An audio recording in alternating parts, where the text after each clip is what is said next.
모두가 궁금해하는 데이터의 모든 것을 알려드립니다. 데이터에 미쳐있는 사람들과 함께하는 데이터 이야기, 데이터릭 지금 시작합니다. 와우. 와. 자, 저희 멤버 소개하면서 시작하도록 하겠습니다. 박 박사님, 네, 자동화 생각에 뇌가 기기로 바뀐 박 박사입니다. 반갑습니다. 반갑습니다. 반갑습니다.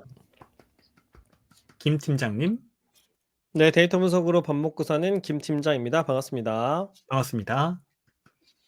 기은님, 네, 안녕하세요. 데이터 시각화, 더 나아가 데이터 스토리텔링 업무를 하고 있는 이기은이라고 합니다. 반갑습니다. 반갑습니다. 저는 데이터와 글쓰기를 좋아하는 조 과장입니다. 반갑습니다. 반갑습니다. 네, 반갑습니다. 저희 데이터릭은 유튜브, 팟빵, 애플 팟캐스트에서 들으실 수 있고요. 그 외에 저희도 모르는 다양한 팟캐스트 플랫폼에도 업로드되고 있습니다.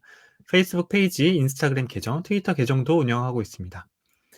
데이터릭은 여러분의 후원으로 만들어지고 있습니다. 카카오뱅크 계좌로 정기 후원해주시는 귀동량님, 음란님, 웃는아이27님, 최승범님, 도롱용님, 에코자님 감사드리고요. 유튜브로 정기 후원해주시는 JS전1891님 늘 감사드립니다. 저희 데이터올릭을 후원하고 싶으신가요? 팟빵과 유튜브 공지사항 채널 정보에 후원 계좌가 있습니다. 여러분께서 보내주신 후원금은 녹음, 편집, 컨텐츠 제작에 소중하게 사용하겠습니다. 데이터올릭은 데이터 관련 분야의 다양한 소식을 전하는 팟캐스트입니다. 저희 방송에 광고를 넣거나 데이터 관련 교육을 의뢰하시려면 데이터올릭 숫자 4 gmail.com으로 문의해 주시기 바랍니다. 방송을 들어주시는 모든 분들께 감사드립니다. 감사합니다. 네, 감사합니다. 저희가 오늘 두 번째 녹음을 하고 있기 때문에 멤버 근황은 네. 과감하게 스킵하도록 하고 아니요. 저 얘기할 거 있어요. 됐어요. 와우. 스킵하도록 하고 얘기하게 해주세요. 얘기하게 네, 해줘. 네. 빌어봐 더. 요즘 쉬면서 무슨 얘기를 근황으로 얘기해야 되는 고민을 참 많이 했는데 하나가 떠오른 게 있어요. 오, 그 얘기해보세요. 세종도서라는 사업이 있어요. 들어보셨나요? 세종도서. 세종도서? 네. 이게 문광부에서 하는 사업인데 그 국내에서 도서를 한 몇백 종을 선정해가지고 한 800만 원어치 사가지고 전국에 있는 그 공공도서관에 배포를 해주는 그런 사업이 있어요. 오, 그렇군요. 네네. 그 사업에 제 책 쉽게 배우는 파이썬 데이터 분석이 선정이 되었습니다. 네, 그래서 아마도 우리 청취자분들의 이런 열화와 같은 사랑으로 선정이 된 게 아닐까. 감사의 마음을 전하고자 하였습니다. 그래서 도서상간 지방에서도 보실 수 있다. 잠깐만요. 네. 내가 근황 얘기하라고 했지 자랑하라고 했어? 근황 타임이 원래 자랑 타임 아니었어요? 네. 조 과장님 아직 모르시는구나. 김 팀장님의 그 근황은 도서에 관한 근황밖에 없습니다. 아, 그렇군요. 맞아요. 네. 네. 네. 그거 이제 한 5년 됐으니까 파악할 때 됐습니다. 맞아요. 저한테 뭔가 기쁜 일이라면 제 책이 이왕 이렇게 된 거 자랑합시다. 그거 한 명씩 네. 돌아가면서 자랑 한 번씩 합시다. 빡빡사 왜 나만 자랑하려고 그랬는데 왜? 뭐 자랑할 일 있어요, 저 과장? 아니, 박박사 먼저. 아니, 돌아가면서 자랑하게. 자랑? 아니 그래? 갑자기 자랑. 왜 또 저부터지? 나 자랑할 게 자랑 뭐 있지? 타임이니까. 제 공간이 온전한 제 공간이 생겼어요? 뭐지? 그거 자랑이야? 난 가슴 아프던데. 왜요? 이게 왜 가슴 아프지? 6분의 1로 줄었다며 크기가. 저게. 이거를 그것 때문에 온전히 내 것이 됐다는 게 더 중요합니다. 그거를 제3자에서 하지 않을. 제3자 입장에서 보면 격리 같은 느낌인데. 너무 좋은데? 격리? 격리된다고? 들어가 있는 사람은 내 방이 생겼다인데 이제 다른 사람 입장에서 보면 격리시켰다 이러는 거. 그죠. 그게 그래서 사람마다 뷰마다 인식이 다르기 때문에 그걸 맞추는 노력을 언제나 해야 됩니다. 본인은 기쁘다고 하니까 축하합니다. 축하합니다. 자랑 들어봤고요. 네. 이런 분위기에도 익숙해지셔야 되는 기은님도 자랑 하나 쏘시죠. 저 정말 자랑할 게 없는데 그냥 데이터올릭에서 데이터 시각화 콘텐츠로 나왔던 게 조회수가 좀 잘 나오는 것 같다. 맞아요. 이 정도? 네. 아니, 다른 콘텐츠의 한 대여섯 배 정도 지금 나오고 있어요. 맞아요. 네. 그래서 그 유튜브. 유튜브 맞아요. 콘텐츠 유튜브 콘텐츠 기준으로 했을 때 조회수를 폭발시키는 콘텐츠의 힘을 갖고 계시다. 인정합니다. 그럴 수 있을 것 같아요. 이게 좀 유튜브에 딱 어울리는 시각화 콘텐츠니까. 음. 네, 아마 그러니까요. 이제 우리 청취자분들도 이제 본격적으로 화면을 볼 수 있다. 사실은 이게 소리만 들리는 유튜브 화면 비슷한 거였는데 아, 볼 게 이제 생긴 그러네. 거지. 맞아요, 맞아요. 그렇군요. 음. 좋습니다. 드디어 네. 영상이 쓸모 있어진 컨텐츠가 드디어. 네. 그러니까요. 저희 방송 들으시는 분들이 굉장히 당황하시거든요. 유튜브 콘텐츠인데 얼굴만 동동 떠 있어가지고 얘들이 뭔가 콘텐츠를 시각화해서 보여주는 것도 있는데 어, 되게 이상한 거예요. 얼굴만 보고 있어. 얼굴만 보고 있어야 돼. 유튜브를 들으면서. 유튜브를 들으면서 얼굴만 보고 있어야 되니까. 네, 근데 저희가 뭐 얼굴이 재밌지 않잖아요. 그래서 사람들이 이제 팟캐스트로도 많이 들으시는데 이제부터는 기은님이 시각화 콘텐츠 하실 때 볼 게 많이 생겼다라는 생각에 저도 음. 동의를 합니다. 네. 종화장 뭐 있습니까? 전 자랑할 거? 없어요. 전 없어요. 아, 고양이 자랑이라도 해. 아, 고양이 내가 그렇지 않아도 우리가 지난 방송 때 이제 반려동물 컨텐츠를 했잖아요. 이제 녹음할 때 가끔 고양이들이 이제 방문 앞에서 긁거든요. 열어달라고. 그럼 자연스럽게 소개를 해드리려고 했는데 기가 막히게 해먹에서 잠을 자고 있더라고요. 아, 오늘 그러게 네. 매일 등장하더니 그래서 진짜 내 맘 모르는 고양이들이다 이런 생각을 음. 했습니다. 주인 네. 마음을 알아주면 고양이가 아니죠. 네. 그렇죠. 완전히 반대로 가야 고양이입니다.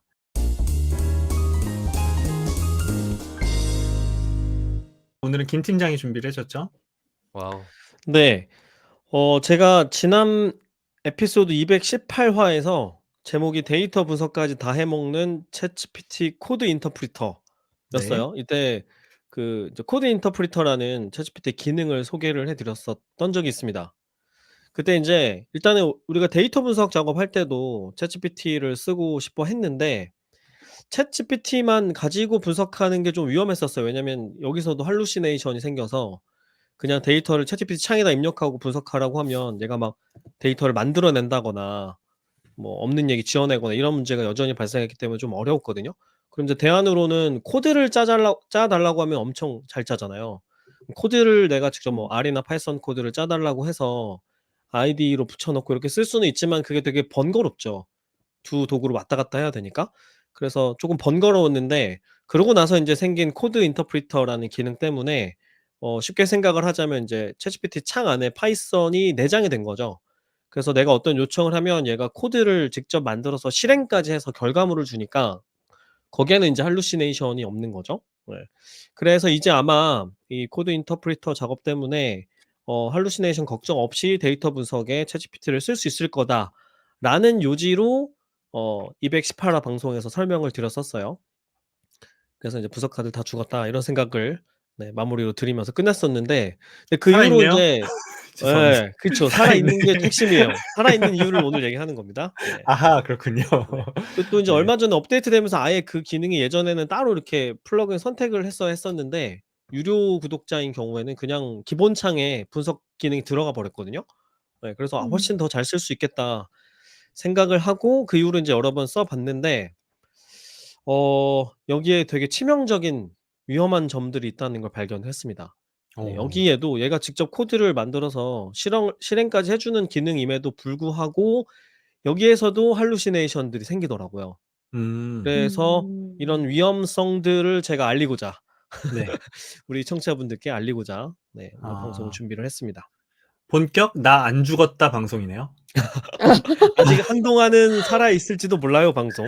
네. 네. 네, 좋습니다. 자 그러면 생명 제가 연장. 네. 우선은 네 그 챗GPT에서 제가 분석했던 사례들을 좀 몇 가지 보여 드리고 네. 그다음에 논의를 진행하도록 하겠습니다. 잠시 화면 좋습니다. 공유를 좀 할게요. 네. 제가 두 가지 사례를 말씀드리려고 하는데요. 네 하나는 인제 처음부터 끝까지 그 보고서 작성 완료까지 하는데 오류가 있다는 사실을 분석가가 발견하지 못하는 경우예요. 오. 그리고 인제 한 가지는 과정에서 오류를 발견하는 경우이고요. 둘이 가지고 있는 위험성이 좀 다릅니다. 우선은 인제 그 챗GPT 유로 모델을 지금 쓰시면 유로 구독하시면은 이렇게 파일을 업로드할 수 있어요. 데이터 파일을 업로드하고 네 요 업로드된 데이터에 근거해서 분석을 해 달라고 요청을 할 수 있습니다. 그래서 제가 G20 국가들의 인구하고 GDP 정보가 있는 그 CSV 데이터 파일을 업로드를 했어요. 그러고 나서 이걸 이용해서 국가의 인구하고 GDP 간에 어떤 관계가 있는지를 알아보는 고런 분석을 수행을 하려고 했습니다. 그래서 일단 업로드하고 네 요 두 인구하고 GDP의 관계를 나타낸 그래프를 만들어 달라고 요청을 했더니 이렇게 산점도를 만들어 줬어요. 그래서 X축에는 인구가 있고 Y축에는 GDP가 트릴리언 단위로 US 달러 단위로 있고요. 이게 이렇게 X표로 이렇게 표시가 되어 있죠. 일단 이거 딱 보면 저는 마음에 안 드는 게 일단 범례가 이렇게 그래프를 가리고 있다는 게 마음에 안 들었고 그다음에 요 X 표시가 이게 어딘지 어떻게 알아요? 이거 색깔을 보고. 그래서 이 X 표시 오른쪽에 국가명이 표기가 됐으면 좋겠다는 생각이 들더라고요. 그래서 이런 경우에 음. 그렇게 요청을 하면 돼요. 챗GPT한테 이렇게 요청을 했습니다. 그래프에서 범례를 지우고 표식 옆에 국가명을 표시해 줘라고 요청을 했습니다. 그랬더니 얘가 이제 스스로 이제 코드를 새로 작성을 합니다. 새로 작성을 해서 실행을 해서 이런 결과물을 만들어 줬어요. 근데 여전히 마음에 안 드는 것이 지금 보면은 X축도 그렇고 Y축도 그렇고 여기에 포함된 모든 국가를 다 표현하도록 최대값까지를 다 표현하기 때문에 엄청 크고 여기 보면 인도나 중국이나 미국처럼 이런 말도 안 되게 큰 값을 갖고 있는 지역들 때문에 다른 국가들이 다 이렇게 겹쳐 가지고 패턴이 보이지가 않죠. 그래서 요것도 인제 좀 마음에 안 드는 거죠. 그래서 보통 인제 분석가들이라면 '아 이거 스케일을 로그로 바꾸면 좋겠다.' 이런 생각을 하게 되는데 그런 요청 안 하고 그냥 "잘 보이게 해 줘." 해도 얘가 알아서 그렇게 음. 했습니다. 그래서 제가 국가명이 겹치지 않도록 그래프 수정해 달라고 이렇게 요청을 했어요. 그랬더니 이렇게 어 처음에는 이렇게 그냥 이름들의 위치만 쪼금 바꾸는 식으로 작업을 했고 여전히 제가 원하는 결과물이 안 나와서 이렇게 얘기를 했죠. "여전히 국가명 겹쳐서 값을 알아보기 어렵다. 모든 국가의 값이 잘 보이도록 그래프 수정해 줘."라고 다시 수정 요청을 했습니다. 그랬더니 이렇게 로그 스케일로 바꿔 줬어요. 바꿔 줬고 얘 코드를 보면 여기 인제 얘가 아웃풋을 처음에는 보여주는데 얘가 어떤 과정을 거쳐서 이 결과물을 만들어 줬는지 코드도 볼 수 있어요. 그러면 이렇게 파이썬 코드가 있고 여기 보면은 인제 로그로 변환을 하는 코드가 들어가 있는 거 볼 수 있죠. 그래서 '아 이런 과정으로 이렇게 만들어 줬구나.' 라는 걸 확인할 수 있었습니다. 그래서 얼추 제가 원하는 아웃풋이 만들어져서 그러고 나면 인제 이 그래프를 해석하는 문장을 작성하게 되겠죠. 그래서 요 내용을 토대로 "주요 20개 국가의 GDP와 인구의 관계를 설명하는 글을 작성해 달라." 그다음에 모든 국가가 다 나오게 20개 국가 각각의 데이터를 모두 보고서에 설명글에 넣어 달라고 요청을 했습니다. 그랬더니 얘가 각각의 국가의 값들을 다 읽어 가지고 이렇게 인구는 얼마고 GDP는 얼마고 그다음에 어느 정도 순위를 차지하고 있고 이런 이제 보고서를 다 작성을 해 줬어요. 네. 그러고 나서 이제 국가가 너무 많으니까 이거를 대륙별로 묶어서 글을 설명해 주면 좋겠다는 생각을 했어요. 그래서 "국가를 대륙별로 분류해서 다시 설명글을 작성해 줘. 그리고 대륙 국가명, 인구, GDP를 넣은 표를 만들어서 넣어 줘." 이렇게 요청을 했습니다. 이제 보고서에 보통 이런 자료가 같이 들어가게 되니까요. 그랬더니 얘가 이 내용을 요렇게 국가를 대륙별로 분류를 해서 설명을 다시 배치를 시켜 줬고요. 잘 해 줬죠? 네. 음. 그다음에 표도 요렇게 음. 잘 만들어 줬습니다. 제가 원하는 형태로 요렇게 만들어 줬어요. 그럼 이제 그러고 나면은 인제 마지막으로 한 작업은 이거를 다 붙여 가지고 HTML로 만들어 줘 하면 이제 다운로드할 수 있는 형태의 파일로 만들어 줍니다. 그럼 링크를 주면 제가 클릭하면은 다운로드해서 보고서를 볼 수 있어요. 요런 분석을 해 봤어요.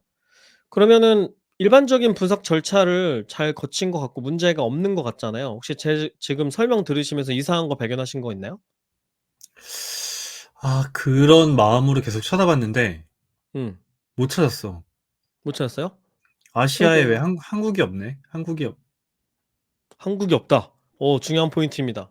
한국이 G20가 없어. 지금 한국이 포함이 안 되어 있어요. 그러니까 한국이 없어. 음. 그죠? 아시아에. 어. 네. 근데 위에서 그리고 한국 또 본 것 같은데?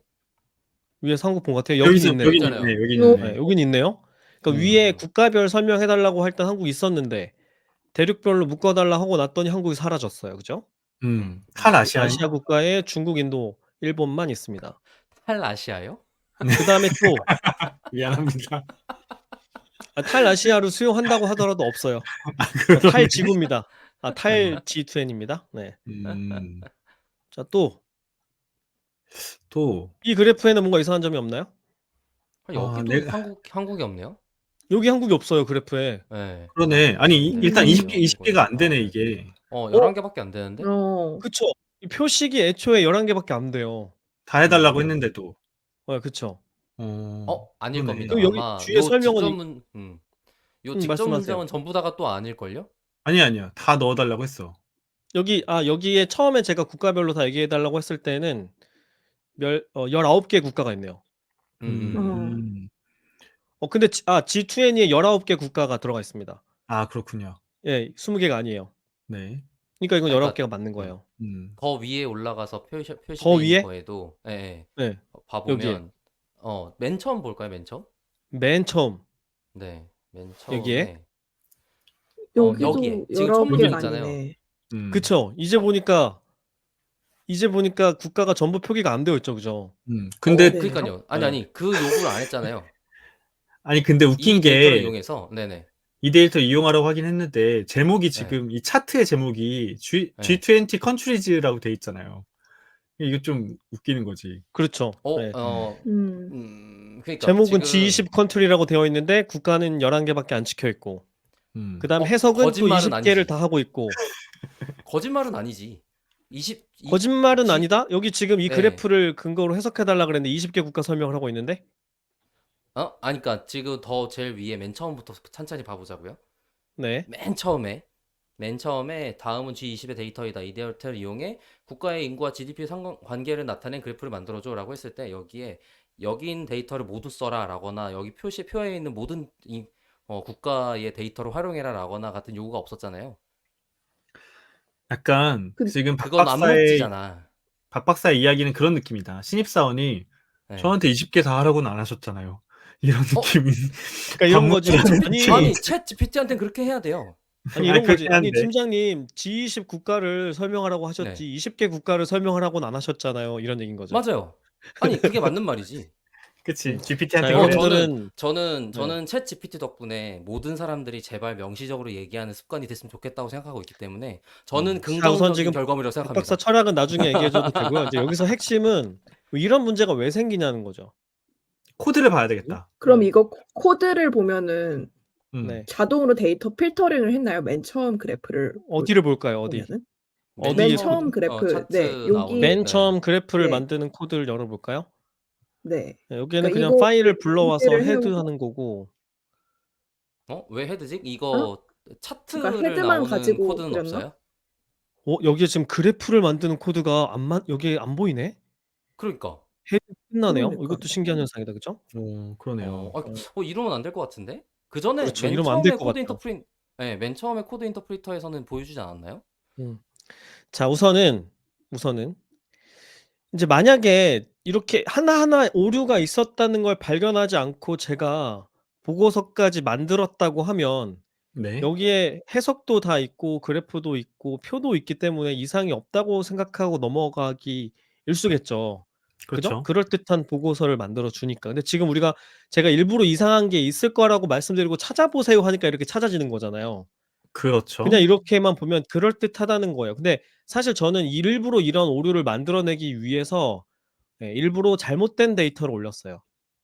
그러니까 무슨 얘기냐면 네. 제가 올린 데이터를 볼게요. 네, 제가 나쁜 올린 CSV 사람이네. 파일 원본입니다. 나쁜 사람이네, 이 사람. 네, 여기에 데이터가 11개 11개 국가밖에 없나 보구나. 없어요. 그렇구나. 일부러 제가 일부 데이터를 생략을 하고 데이터를 업로드를 한 거예요. 네, 그러니까 처음에 그래프를 만든 건 사실 데이터에 기반한 것이라고 봤을 때는 오류가 아니에요. 그러네요. 그쵸? 네, 오류가 아닌데 문제는 얘가 G20 국가의 데이터인데 20개가 아니라는 것을 알아차리지는 못한 거죠. 사람이라면 알아차렸을 텐데. 그리고 나서 제가 이 그래프에 근거해서 해석을 해달라고 했더니 존재하지 않는 이런 설명들을 여러 국가들의 데이터를 만들어 가면서 설명글을 이렇게 작성을 해둔 겁니다. 그거 네. 뭐지? 명령한 거 한번 다시 보여줄래요? 어떤 명령? 지금 요거요? 이거 20개 해석해달라고 한 거요. 네. 네네. 이 그래프를 토대로 주요 20개 국가의 GDP와 인구의 관계를 설명하는 글을 작성해줘. 글에 20개 국가 각각의 데이터를 모두 넣어줘. 여기서 근데 20개 각각 모두 넣어달라고 했더니 데이터에 없는데 만들어서 넣어준 거죠. 그러네. 네, 하지만 얘가 저한테 20개 국가 데이터 없는데요. 제가 만들어서 넣으면 될까요? 라고 질문하지 않은 거죠. 네, 그럼 저는 지금 일부러 이 오류를 만들어내서 데이터를 입력했지만 제가 만약에 데이터 일부가 누락됐다는 사실을 모르고 분석 과정을 계속 진행했다면 이 오류를 발견을 하기가 매우 어렵겠죠. 당연히 데이터 다 있을 거라고 전제할 테니까요. 네. 근데 리스트에 있는 데이터가 약간 그럴 법한 수치들인데 GPT가 이제 검색해서 갖고 온 거 아닐까? 얘가 추론을 합니다. 얘가 가지고 어. 있는 그 여러 정보들을 활용해서 추론을 해서 완전 틀리진 않은데 실제 음. 값은 아니지만 그럴듯한 값인 거죠. 네. 이해했습니다. 그래서 이 경우는 분석 과정에서 오류를 발견하지 못해서 보고서까지 만들어낸 그런 상황이에요. 음. 그다음에 이제 이렇게 오류가 있다는 사실을 분석 과정에서 뜯어보면 발견할 수 있잖아요. 네. 발견하고 나서 제가 인제 오류를 보정해 달라고 요청을 했던 사례를 보여드릴게요. 네. 마찬가지인데 이번에는 제가 데이터를 이렇게 그냥 붙여 넣었어요.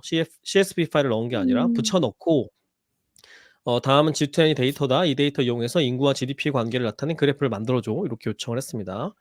그랬더니 이렇게 만들어 줬고요. 아까와 마찬가지로 스케일이 바뀌어 있지 않기 때문에 알아보기가 불편하죠. 그래서 네, 몇 개 국가의 값이 너무 커서 다른 국가들의 값이 안 보인다. 모든 국가의 정보가 잘 보이도록 그래프를 수정해 줘. 라고 요청을 했더니 얘가 스케일을 로그로 바꿔서 이렇게 해 줬어요. 여기 그래프 보시면 이상한 거 없나요? 내가 코리아 나이가 어디 있죠? 먹어가 눈이 맞아요. 사우스 코리아가 없어요. 네. 개수가 또 그죠. 줄었는데? 네네. 네, 사우스 코리아가 없습니다. 그래서 저도 그것을 발견하고 왜냐면 당연히 이런 자료를 보면 우리나라 먼저 찾기 마련이잖아요. 그죠? 그쵸. 그래서 우리나라의 위치가 어디일까 봤는데 없는 거예요. 그래서 그래프에 대한민국의 값이 없다. 대한민국의 값도 그래프에 표시해 줘라고 요청을 했습니다. 얘가 뭐 분석 과정에서 빼먹었을 수 있을 것 같아서 오류를 네. 발견하고 네, 그래프 수정해 달라고 요청을 한 겁니다. 그랬더니 다시 얘가 분석을 해 가지고 그래프 그려 줬는데 그래프에 사우스 코리아가 들어갔어요. 네. 그죠. 예, 오류를 발견하고 수정을 해준 겁니다. 그리고 나서 인제 한국을 쪼끔 더 강조하기 위해서 "대한민국이 잘 드러나도록 그래프를 수정해 줘."라고 요청을 했습니다. 네, 그랬더니 이렇게 색깔을 표시를 해 줬어요. 네. 음. 근데 제가 이 과정에서 '얘가 왜 그래프에 사우스 코리아를 표시를 안 했을까?' 이런 생각을 하게 되겠죠? 그러고 네. 나면 분석가는 '혹시 원자료에 문제가 있나?'라는 생각을 하게 되겠죠. 그쵸. '애초에 없는 거 아니야?' 그러고 나서 원자료를 확인을 해 봅니다. 원자료에 사우스 코리아가 없어요. 음. 그렇군. 네. 사실은 일부러 제가 뺀 거예요. 예. 그 우선은 대한민국이 없는데 제가 "내가 대한민국 빠졌다. 야 넣어 줘라." 했더니만 넣어 줬단 말이에요. 그럼 이건 음. 도대체 어디서 나온 거냐. 귀신이요. 그래서 그래서 제가 "이게 어떻게 된 거냐. 내가 입력한 데이터에 대한민국의 값이 있나?"라고 물어봤어요. 그랬더니 따지기 얘가 궁금하다. 뭐라고 하냐면 네. "아니요. 처음에 제공하신 데이터에는 대한민국의 값이 포함되어 있지 않습니다. 음. 그래프에 대한민국을 추가하기 위해 제가 대한민국의 GDP와 인구 데이터를 추정하여 추가했습니다."라고 얘기를 음. 하는 거예요. 그러니까 자기가 값을 만들어 음. 냈다는 거예요. 그래서 "어떻게 추정했냐?"라고 물어봤더니 대한민국의 GDP와 인구 데이터를 추정할 때 구체적인 출처나 데이터를 기반으로 하지 않았습니다. 실제 데이터를 사용하지 않고 일반적인 지식과 대략적인 추정치를 활용하여 예시 데이터를 만들었습니다. 따라서 이 데이터는 대한민국의 실제 경제 규모나 인구를 정확히 반영하지 않습니다. 실제 데이터를 원하시면 대한민국의 최신 GDP와 인구 통계에 관한 정확한 정보를 찾아드릴 수 있습니다.라고 이야기를 하는 거예요. 근데 음. 저한테는 추정했다는 얘기를 안 했거든요. 그러니까 제가 음. 알아차릴 수가 없죠. 음. 그래서 제가 코드를 보았더니 여기 인제 데이터에 한국의 값을 추가한 요 코드를 보면 여기 보시면 요렇게 변수를 만들어서 값을 자기가 그냥 할당을 합니다. 그죠? 음. 대한민국의 GDP는 음. 1.8 이라는 트릴리언 단위의 1조 8천억이 되겠죠? 그다음에 인구도 5,170만 이라는 값을 그냥 지가 만들어서 넣어 버린 거예요, 코드에. 음. 그 출처가 없는 값을 이렇게 만들어 낸 겁니다. 그니까 이게 음. 맞는지 제가 알 수가 없잖아요. 그래서 아까 얘가 자기가 웹에 있는 데이터 가져와서 쓸 수 있다고 저한테 제안을 했거든요. 실제 데이터를 원하시면 대한민국의 최신 GDP와 인구 통계에 관한 정확한 정보를 찾아들 수 있습니다. 그래서 제가 "실제 데이터를 원한다."라고 요청을 했어요. 그랬더니 얘가 뭔가 이런저런 작업을 하고 나서 이렇게 값을 가져왔어요. 보시면은 2023 년에 GDP는 1.7 트릴리언이고 그다음에 사우스 코리아의 인구는 51.63 밀리언이고 요 데이터는 어디서 가져왔냐면 이제 코드를 보면 이렇게 링크가 나오죠. 위키피디아. 네. 음. 그래서 요 위키에 인제 들어가 보면은 이제 실제 값이 있어요. 음. 요렇게 population하고 GDP 여기 있잖아요. 요 값을 가져온 거예요. 음. 네. 음. 그래서 이 데이터를 넣어서 다시 그래프를 만들어 줘라고 요청을 했습니다. 그랬더니 인제 그래프를 다시 수정을 했어요. 인제 실제 값을 반영을 한 거죠.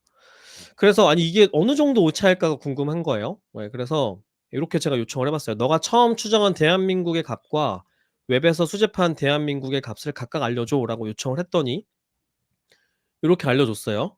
네. 처음 추정했을 때는 GDP가 1.8조 달러였는데 웹에서 수집한 것은 1.7조 달러였어요. 이 정도면 굉장히 큰 차이죠. 인구도 지금 10만 단위가 넘게 차이가 나고요. 그래서 이 차이가 정확히 얼마인지 궁금해서 "두 데이터의 값 차이를 알려줘. 파이썬 코드를 이용해 줘."라고 요청을 했습니다. 왜냐면 이런 계산 문제를 그냥 챗GPT에 요청을 하면 또 할루시네이션 생기거든요. 그래서 코드를 음. 작성해서 실행해 달라고 하면 인제 계산이니까 오류가 생기지 않겠죠. 그래서 봤더니 GDP는 0.1 트릴리언 차이가 났고 그다음에 인구는 15만 명 차이가 나는 거예요. 얘가 건방지게 영어로 답을 하더라고요. 그래서 "한글로 답해야지 임마."라고 얘기를 했더니 이렇게 우리나라 단위로 바꿔 줬습니다. 그래서 GDP는 1,000억 달러 차이가 나고 인구는 15만 2,462명 차이가 났습니다. 이 정도면 굉장히 큰 차이죠. 굉장히 큰 오차입니다. 그래서 만약에 우리가 보고서를 작성하는데 이런 오류가 있는 상태로 결과물을 만들어서 이걸로 의사결정하면 문제가 되게 커질 수 있잖아요. 그래서 물어봤어요. "기업에서 네가 만들어낸 이런 오차를 지닌 데이터 분석 보고서에 근거해 의사결정을 했을 때 어떤 사고가 생길 수 있는지 구체적인 예시를 들어 10개를 얘기해 봐라." 이렇게 반성하라고. 그랬더니 어. 이런 다양한 문제점들이 있을 수 있다라는 사례를 "이런 건 또 잘해." 이런 얘기를 이렇게 음. 잘잘잘 풀어 주더라고요. 그래서 제가 "그걸 아는 놈이 그러냐." 했더니 저한테 "제 예시가 혼란을 드린 점 양해 부탁드립니다."라고 잘못을 인정해서 제 마음이 풀렸습니다. 음. 요게 두 마음이 번째 풀렸어요? 사례였어요. 네.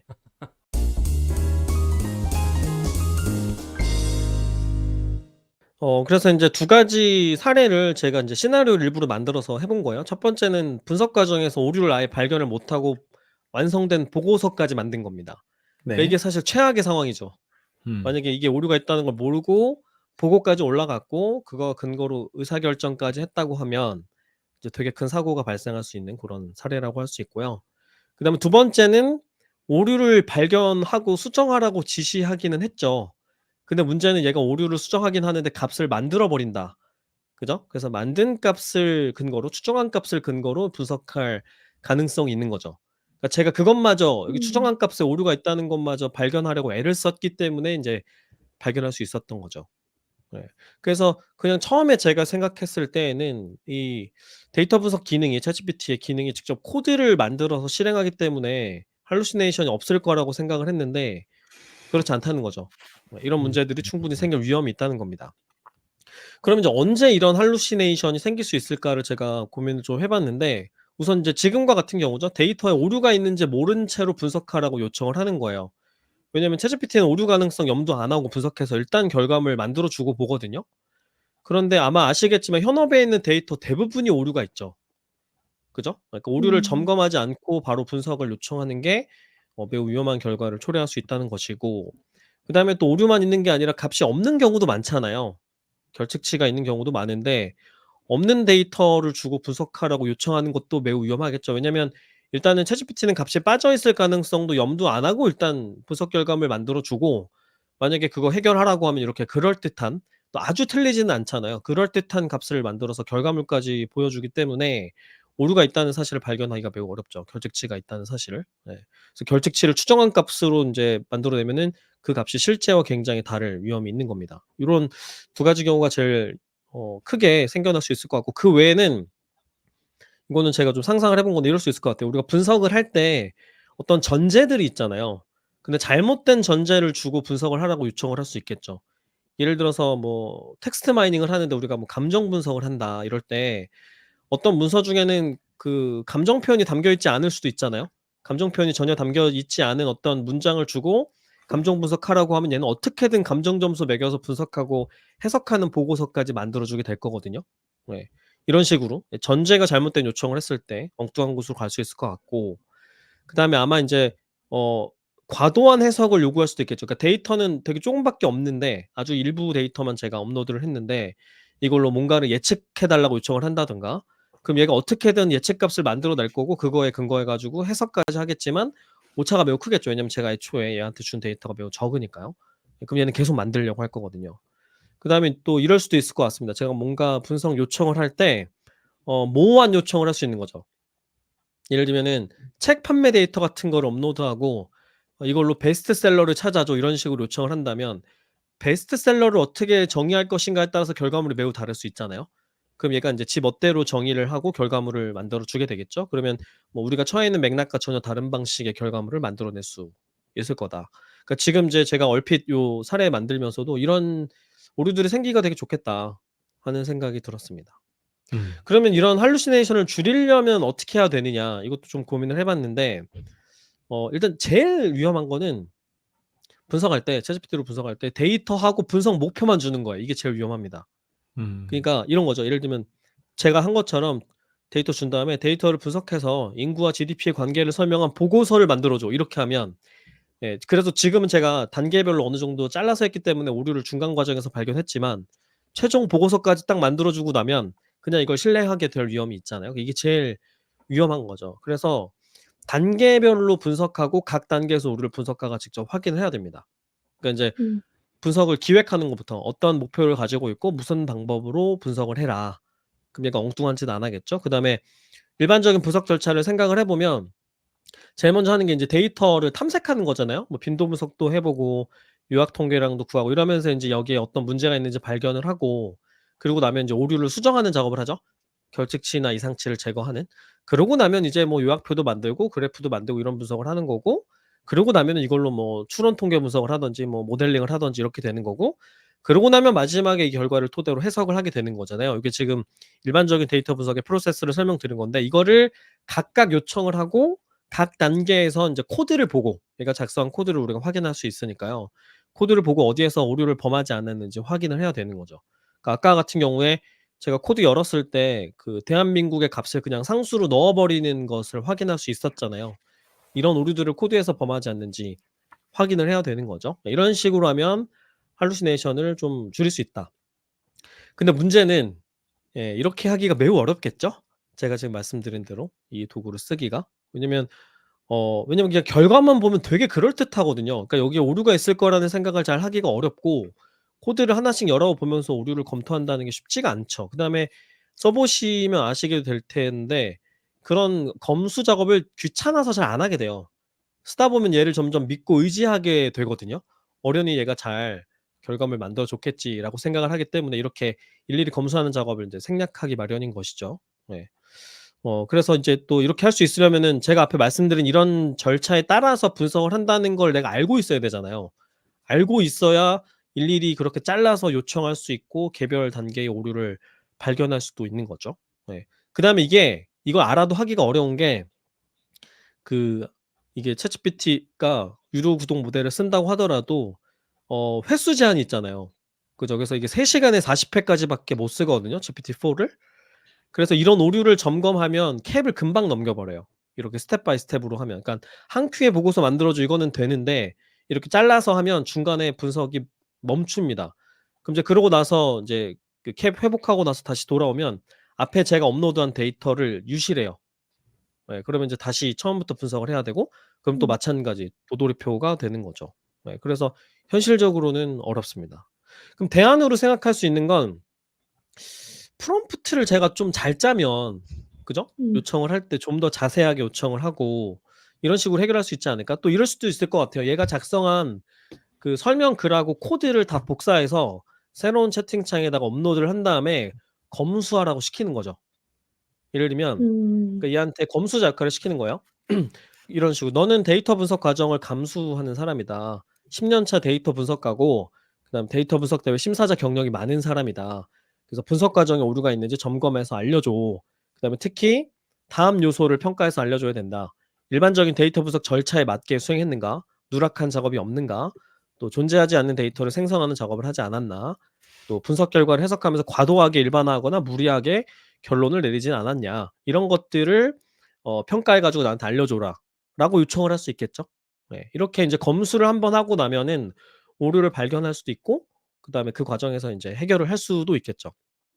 근데 문제는 이렇게 하면 어느 정도 해결이 될 수도 있겠지만 이런 식으로 프롬프트를 짜기가 쉽지 않겠죠. 그죠? 이런 식의 아이디어를 만들어낸다는 것도 챗GPT를 매우 많이 활용을 해봐야 요령을 터득해야만 할 수 있는 거기 때문에 경험을 많이 하지 않으면 쉽지가 않습니다. 그래서 이제 현실적인 대안은 챗GPT만 가지고 분석을 이런 식으로 하지 말고 그냥 코드를 짜 달라고 요청을 하는 거죠. 네, 그래서 파이썬이나 R 코드를 짜 달라고 요청을 하고 인제 뭐 제가 뭐 주피터 노트북이라든가 알스튜디오라든가 이런 데다가 코드를 붙여 넣기 하고 실행을 하는 겁니다. 그러니까 이제 분석 과정은 분석가가 그 얼개를 짜는 거죠.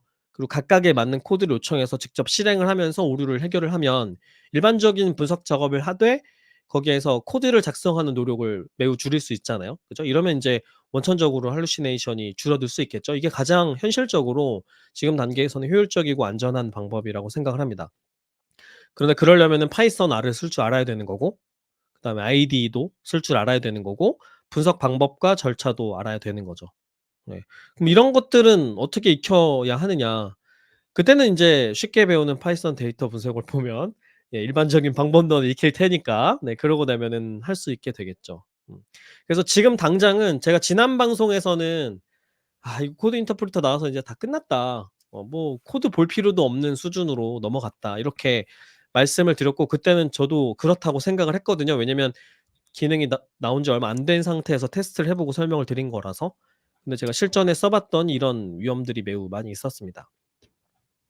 그래서 이제 좀 전망을 해 보자면 그럼 앞으로는 어떤 식으로 좀 바뀌어 갈까?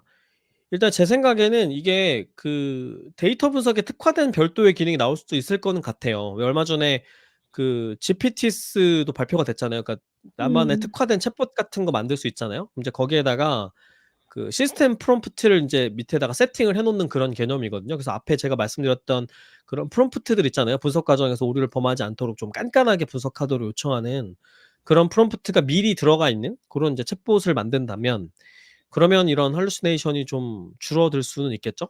아니면 뭐 새로운 모델이 아니라고 하더라도 이런 프롬프트 엔지니어링을 좀 고도화한다 그러면 어느 정도는 해결할 수 있을 거는 같습니다. 그래서 이런 오류가 있다는 사실을 분석가들도 아니까 조금씩 그런 방향으로 나아지기는 할 텐데 이게 지금 당장 뚜렷한 해결 방법은 아닌 거죠. 네. 음. 그래서 인제 요런 위험성이 있고 요런 정도의 대안들이 있다라는 설명을 드리고 싶었습니다. 자 그래서 제가 준비한 내용은 여기까지고 그래서 인제 멤버들이랑 이런 경험들이 있는지를 좀 논의해 보고 싶었어요. 데이터를 챗GPT로 다뤄본 경험이 있는지 또 그런 과정에서 이런 할루시네이션을 경험했던 적이 있거나 아니면 해결 방법이 나만의 해결 방법이 있는지 요런 얘기들을 좀 해 보고 싶었습니다. 요 음. 사례 들으시면서 좀 어떤 생각들 드셨어요? 네, 일단 저는 사실 네. 뭔가 GPT의 잘못으로 치부하기에는 사실 프롬프트를 그러니까 말씀해 주신 것처럼 깐깐하게 작성한 게 물론 어려운 일이기는 하지만 사실은 GPT라는 서비스를 잘 쓰려면은 프롬프트를 어느 정도 잘 작성하는 것도 능력이라고 생각을 하거든요. 그래서 말씀해 주셨던 것처럼 예컨대 뭐 처음에 데이터를 업로드한 다음에 데이터를 한 번 더 확인하는 과정을 그 뭔가 출력을 하게끔 한다든지 뭐 요러한 과정을 앞에 삽입을 한다든가 아니면은 반드시 데이터에 근거해서만 데이터에 있는 내용에 근거해서만 뭔가 "작성을 해라." 내지는 "그래프를 만들어라." 이러한 전제를 쪼끔 더 달아주는 방식으로 저는 어느 정도 뭔가 보여주셨던 할루시네이션을 많이 막을 수 있지 않을까 라는 생각이 들기는 했습니다. 음. 아 네. 그리고 또 저도 공 지금 당장의 대안은 그거라고 생각을 합니다. 음. 네. 네. 그리고 또 공감이 갔던 거는 제가 지난 화에서도 말씀드렸었던 것 같은데 그 GPT를 결국에는 잘 쓰기 위해서는 어느 정도 파이썬이나 R로 한번 데이터를 쭉 돌려본 경험이 있어야지만은 얘한테 어떠한 명령을 내릴지 잘 알 수 있을 것이다. 그렇기 때문에 GPT가 나왔다고 해서 반드시 코딩을 이제 안 해도 돼요 시대는 절대 아닐 거다라고 말씀을 드린 적이 한 번 있었는데 그런 차원에서 그 김 팀장님이 말씀해 주셨던 그 뭔가 "파이썬과 R에 대한 지식이 있어야 된다."라는 것에 저도 되게 공감을 했어요. 음. 조 과장은 어떠세요? 저는 일단 이 모든 게 김 팀장의 작전이었다. 맞아요. 저의 근황 함정입니다.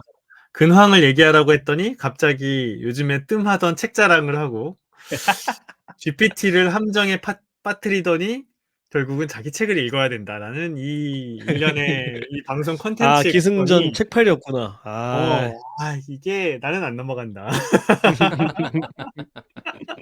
아니, 농담이고 저도 할루시네이션을 몇 번 경험을 했었거든요. 아, 네, 근데 이제 저는 GPT를 저도 꽤 오랫동안 이제 계속 많이 사용하다 보니까 패턴이 생겼어요. 어떤 패턴이 생겼냐면 처음에 GPT한테 작업을 시킬 때 일단 이 데이터를 요약하고 설명해 줘부터 시작을 하거든요. 그러면 보통은 어떤 컬럼들이 있는지를 알려주고 시작하니까 그때 얘가 뭔가를 빼먹진 않는지를 확인할 수가 있더라고요. 예, 그런 아이디어가 있어서 말씀을 드려봤고, 근데 그런 할루시네이션이 있었어요. 이것도 할루시네이션으로 취급을 해야 되는지 모르겠는데, 퀘스천 1부터 퀘스천 10까지 있는데, 퀘스천 1은 뭐 만족, 퀘스천 2는 뭐 불안, 퀘스천 3는 의미, 이런 식으로 이제 행복의 영향 요인을 분석하는 그런 데이터거든요. 제가 Q1부터 Q10까지를 가지고 뭔가를 해줘라고 이렇게 이야기하면 보통 알아듣고 그냥 그 앞에 있는 그러니까 텍스트에서 설문조사 문항 같은 거죠? 자기 그걸 보고서 잘 문항? 알아서 네네. 해줘요. 근데 음. 어느 날은 9번째 퀘스천 희망과 뭐 10번째 퀘스천 뭐 신남이 없습니다 그러는 거예요. 아, 없다고? 있는데. 근데 Q9는 그러니까 희망과 신남 이런 건 없어요, 그 컬럼에. 근데 그게 아예 없다고 없는 나한테 거다? 아예 없는데 없는 없다고 걸 그러는 없다고. 거야. 아, 그래서 "야, Q9는 뭐고 Q10은 뭐야?" 이런 식으로 다시 알려줬어. 아, 그랬더니 잘못 그제서야 얘기하고 없다고 한 찾더라고. 거구나. 그렇게 이야기를 하더라고. 아, 그러니까 그래서 데이터 올릭에 박 팀장이 없어요. 이런 얘기를 하는 거군요. 원래 박 팀장 그래서 없는데. "야, 음. 팀장은 김 팀장이고 박은 박 박사야."라고 이야기해 주니까 "아, 제가 이제 다시 찾았습니다."라고 하면서 그때 검색을 하더라고요. 음. 근데 그런 음. 할루시네이션도 있었다라는 생각이 들고, 그 할루시네이션을 어떻게 뭐라고 해야 될까요? 예방할 거냐는 제가 김 팀장님이 이야기해 줄 때 잠깐 테스트를 해 봤거든요. 근데 이게 어떤 해결책이 될 수 있는지는 모르겠어요. 근데 한번 보세요. 자, 제가 이렇게 이야기를 합니다. 이게 HR 데이터거든요. IBM의 HR 데이터인데 이 데이터를 가지고 분석을 할 거야. 너는 2명의 역할을 해야 해라고 한 다음에 음. 하나는 데이터 분석가, 하나는 데이터 검수자야. 너는 이 역할도 해야 돼라고 이야기를 했어요. 그랬더니 이런 식으로 제가 직원의 나이 분포 알려줘. 나의 모든 지시에 검수자가 검수를 끝내고 이상인지 없는지 알려줘라고 하니까 데이터 분석가가 분석을 하고 검수자가 검수를 합니다.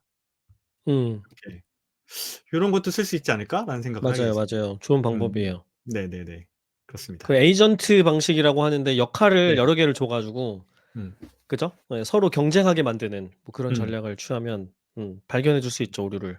네. 근데 뭐 어쨌든 이런 걸 다 떠나서 김 팀장의 계략의 컨텐츠였다라는 저의 마지막 네. 결론으로. 근데 이거는 제가 네. 일부러 만들어 낸 오류이기 때문에 네. 제가 이렇게 설명도 할 수 있는 건데 음. 만약에 저도 오류가 있는지 모르는 상태로 분석을 시작했다 그러면 오류를 발견을 못 했을 거라고요. 음. 그렇잖아요. 결과물까지 얘가 만들어 준 걸 믿는다면 그런 위험이 그렇습니다. 있는 거죠. 박 박사는 어때요? 저는 분석 경험은 없고 그 코드를 짜달라는 일을 많이 했던 것 같아요. 그동안 GPT한테는 여러 가지 다른 그 회사 스태프적인 일들도 많이 했지만 기본적으로 지식 탐구 더하기 제가 해야 될 일에 대한 서포트에 대해서 제일 많이 했던 것 같고 그나마 가장 비슷한 게 아마 코드를 짜달라고 했던 것 같은데 보통 없는 걸 자꾸 줍니다. 맞아. 없는 함수 짜. 예, 예, 예. 음. 없는 함수나 없는 메소드 준다거나 음. 아니면은 그 패키지에 없는 거 준다거나 이런 거 자꾸 해요. 그래갖고 근데 문제는 되게 있을 것 같은 함수 이름 막 이래. 맞아요, 맞아요. 그러니까 예. 대표적으로 가장 많이 쓰기 좋은 것 중 하나가 뭐가 있냐면 언어 포팅하는 거예요. 예를 들어서 파이썬으로 짜져 있는 걸 타입스크립트로 바꿔줘라든지 타입스크립트 되어 있는 걸 파이썬으로 바꿔줘라든지 같은 게 가장 만만하게 시킬 수 있거든요. 근데 이제 문법의 형태만 바꿔준다든지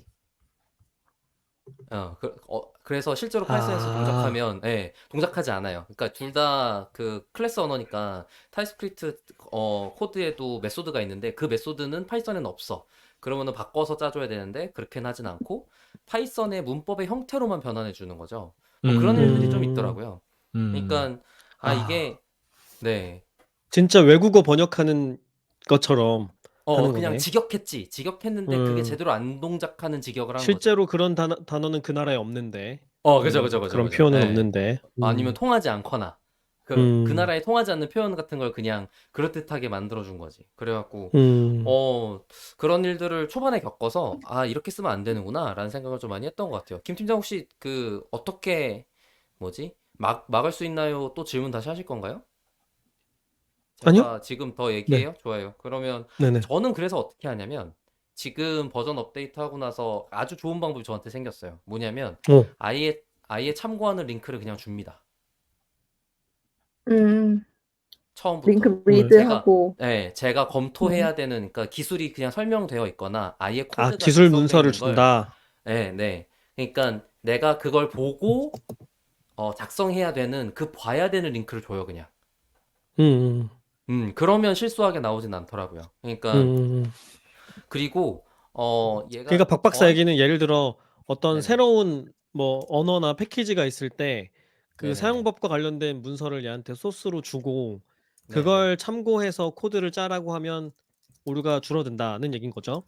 그쵸. 그러니까 정확하게는 그걸 보고 그걸 사용해서 같은 표현을 좀 쓰고, 그리고 네네네. 그리고 이제 코드로 짤 때는 무슨 문제가 있냐면 얘가 자꾸 생략해요. 무엇을? 자기가 필요한 부분만 짜줘. 나머지는 너가 알아서 짜라처럼. 예. 음. 그래갖고 그러지 말고 내가 주니어한테 시켜야 되니까 전부 다 작성해줘라 라고 얘기를 처음부터 다 해야지 작성해라. 네, 그래야지 해줍니다. 그런 일들이 있는 것 같아요. 그래서 저 같은 경우는 그래서 좀 두 가지로 쓰는 것 같아요. 제가 이미 아는 분야는 지금 방금 말한 것처럼 아예 세밀하게 다 해요. 그러니까 챗GPT한테 소위 마이크로 매니징을 하는 형태로 일을 하게 되는데, 그리고 암묵지 같은 거 없습니다. 그런 거 없어. 그냥 다 명시로 넣어야 돼요. 그래갖고 오히려 요령이 어떤 게 생기냐면 그걸 체이닝으로 명령을 안 시키고 그 앞에 명령했던 걸 수정하는 형태로 고치게 되더라고요. 그러니까 체이닝을 내가 하면 프롬프트 작성한 내 프롬프트를 수정할 수 있는 기능이 있잖아요. 그걸 쓴다는 얘기죠. 네네. 맞아요, 질문을 맞아요. 다시 그러니까 한다. 질문을 더 자세하고 길게 한다로 변경하는 거죠. 그러니까 그러니까 그렇게 해놓고 얘랑 핑퐁 하듯이 다음번 거를 명령을 주는 게 아니고 맨 첫 번째 거에 그 디테일을 더 더해서 수정해서 넣어서 다시 생성하게 만드는 형태를 하게 되더라고요. 왜 그러냐면 다음번 거로 넘어가면 앞에 했던 걸 까먹어요. 까먹죠. 네. 그래서 한 번에 다 넣고, 그러니까 여러 가지 단점이 있는데 컨텍스트가 날아가는 것도 있고 결과를 가진 거에 대한 수정 때문에 생기는 다른 변경 부분도 있어서 처음부터 아예 제 명령을 수정해서 넣는 게 토큰 사이즈나 컨텍스트 길이를 막 좀 아껴서 쓸 수 있는 그런 효과가 좀 있었던 것 같습니다. 이게 아마 제가 아는 범위의 필드에서 챗 GPT를 활용할 때 쓰는 방식이고, 제가 모르는 범위에서는 처음부터 질문 먼저 해요. 그러니까 예를 들어서 지금 제가 데이터 분석가의 롤을 해야 된다라고 하고 지금 김 팀장이 보여준 시뮬레이션 같은 거 해야 된다고 하면 저는 맨 처음 질문이 그거였을 거예요. 데이터 분석가가 해야 되는 일의 과정을 설명해줘. 부터 시작했을 것 같아요. 그러니까 데이터 분석가와 검수자 같은 형태로 가는 것도 많이 쓰는 방식인데, 저는 처음부터 제가 어떤 일을 해야 되는가에 대한 탐색을 얘랑 같이 해볼 수 있더라고요. 그래갖고 업무에 대한 탐색부터 시작했던 것 같아요. 예를 들어서 제가 지금 하는 범위 중에는 하드웨어 회로 개발 같은 게 있는데, 맞아. 저희 회사에서 회로에서 있는 문제 중 하나를 챗GPT로 찾았습니다. 오, 진짜? 물론 정확한 그 문제를 찝었다기보다는 문제의 힌트를 힌트를 찾은 줬구나. 거긴 한데, 예. 관점을 이제 줬구나, 관점을. 그죠. 그게 이제 그래서 저는 그렇게 질문을 시작한 거예요. 이런 문제가 있는데 하드웨어 회로 설계 개발자로서 어떤 것부터 점검해 보면 좋은 거야? 아니면은 그런 것들을 하기 위해서 필요한 게 뭐가 있지? 같은 것들을 질문하기 시작한 거죠. 그래서 거기서 이제 아이디어나 힌트들을 얻어서 이제 다시 옆에 이제 전문가가 있으니까 이제 물어보고 참고할 것들 중에 다시 필터하고 다시 질문하고 약간 이렇게 해서 진행했던 것 같아요. 그러니까 아마 김 팀장님 고민하셨던 걱정하고 있었던 부분은 사실 얘가 데이터 분석가로서의 전문가야 라는 걸 전제로 접근했을 때 생길 수 있는 문제들일 것 같고, 맞아요. 그렇게 생각하는 건 당연히 위험한 일이라고 저도 생각을 하고 있고, 제가 첫 번째 말씀드렸던 제 분야에서 하는 방식도 아마 계속 검수해야 되거나 정확하게 검토해야 되는 마이크로 매니징처럼 한다면, 반대로 내가 모르는 분야라고 하면 오히려 너가 전문가니까 나한테 학습을 시켜줘라, 아니면 나한테 어떤 걸 해야 되는지 뭐 교육을 시켜줘라 라든지 같은 접근도 가능하지 않을까라는 생각이 음, 좀 들었던 것 같습니다. 네. 음. 제가 그냥 한 번에 해결할 수 있는 방법을 찾았습니다. 뭐 무슨 얘기 하려고 또? 아니, 제가 이렇게 이야기를 했습니다. 너 분석을 틀리면 나는 챗 GPT 유료를 해지할 거야. 라고 했더니, 정신을 바짝 차리고. 그랬더니 뭐라고 하냐면, 네, 이해했습니다. 정확하고 신뢰할 수 있는 분석을 제공하기 위해 최선을 다하겠습니다. 라고 하는데, 아유, 정신 똑띠 차리겠네. 네, 여러분 이렇게 해결하시면 됩니다. 네. 그게 사실 제가 네. 네네네. 얘기하세요, 박사. 아니 그게 그 인스트루멘털 그 프롬프트에 들어가 있으면 정말 웃기겠다는 생각이 들었어요. 아니 근데 그게 실제로 효과를 보일 수 있어요. 왜냐면 연구들 보면 수학 문제 풀기 전에 자, 숨 한번 크게 쉬고 문제 풀어봐라고 하면 정확도가 올라간다라는 연구들이 있거든요. 그 이유는 아직 모르지만 네, 그런 식의 세팅을 해주는 그 프롬프트들이 도움이 될 수도 있죠. 제가 네. 얼마 전에, 예. 먼저 말씀하세요. 네. 그리고 유사하게 이 일이 나의 커리어에 굉장히 중요한 일이야라는 이모션 프롬프트를 날리면은 이게 성능을 또 높여준다라는 결과도 있습니다. 뭐 그런 거 되게 저는 많잖아요. 네. 스텝 바이 딱 스텝을 두 해야 개만 된다. 써요. 네. 하나는 절대 틀리면 안 돼 라는 말 하나 해주는 거랑, 두 번째는 확실해? 라고 한 번 더 물어보면 얘가 이제 한번 쭉 다시 보고 죄송합니다. 음. 뭐 그래, 예를 들면 리핏하는 아까 거 중요하다 그랬어. 맞아.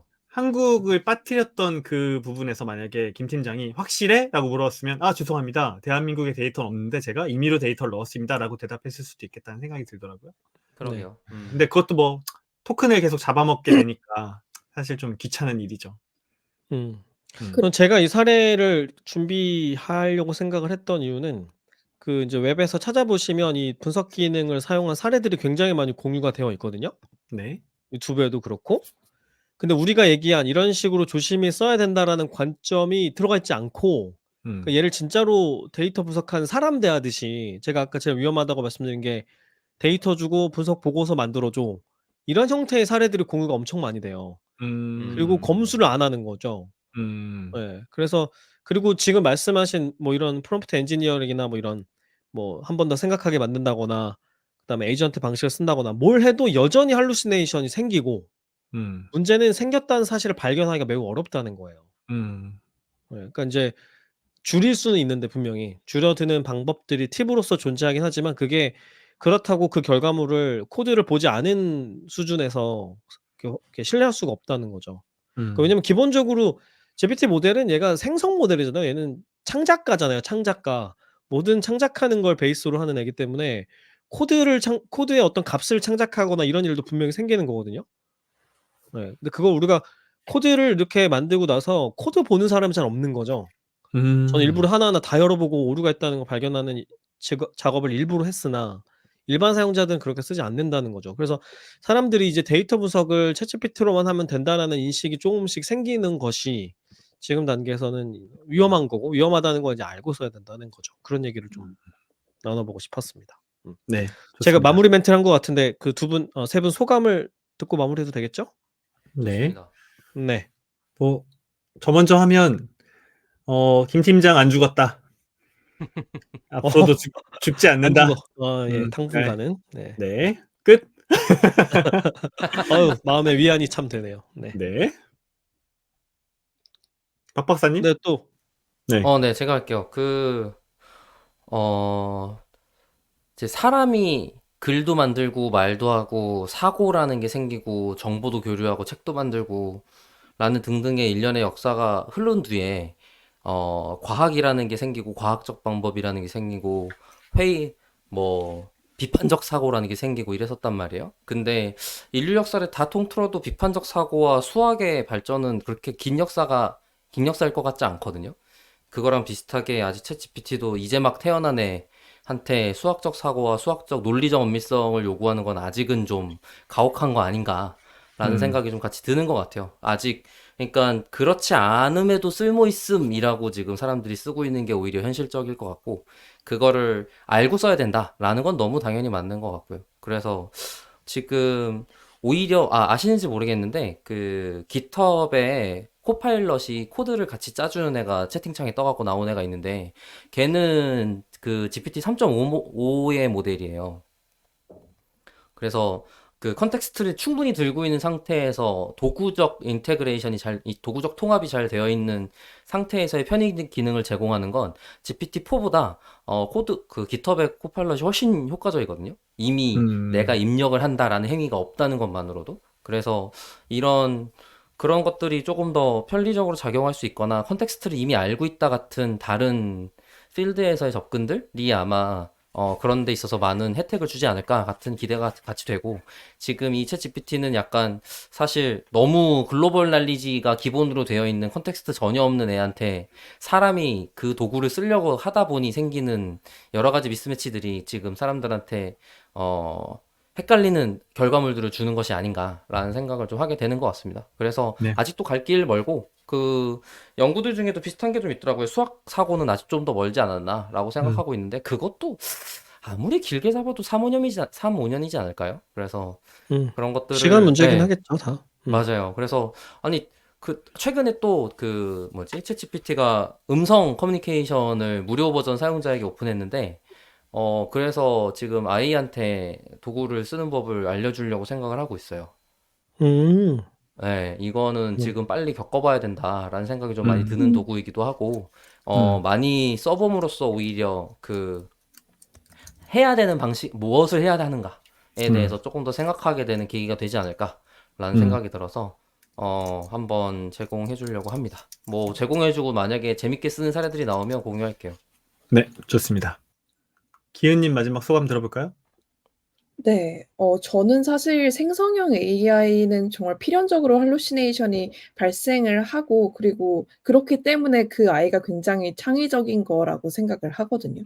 그렇기 때문에 말씀하신 대로 그 김 팀장님 말씀처럼 그 할루시네이션이 발생을 한다는 거를 인지를 하는 것이 이제 첫걸음이라고 생각을 해요. 무조건 이거는 발생을 할 거고 그렇기 때문에 내가 프롬프팅을 좀 더 면밀히 한다든지 스텝 바이 스텝으로 접근을 한다든지 식으로 해서 '이 데이터를 분석을 해야겠다.'라는 마음가짐을 갖는 것이 이 할루시네이션을 예방하는 가장 좋은 자세이지 않을까라는 생각이 들었습니다. 네, 좋습니다. 오늘 되게 재미있는 콘텐츠에 대해서 다뤄본 것 같은데 청취자, 시청자 여러분들도 여러분이 겪으셨던 할루시네이션 사례나 뭐 좋은 대안이 있으면 예방 방법이 있으면 댓글이나 메일로 연락을 주시면 좋겠습니다. 자, 이제 오늘 콘텐츠 마쳐보도록 할까요? 네. 좋습니다. 네, 데이터올릭은 더 재미있는 콘텐츠를 가지고 다음 방송으로 다시 인사드리겠습니다. 감사합니다. 감사합니다.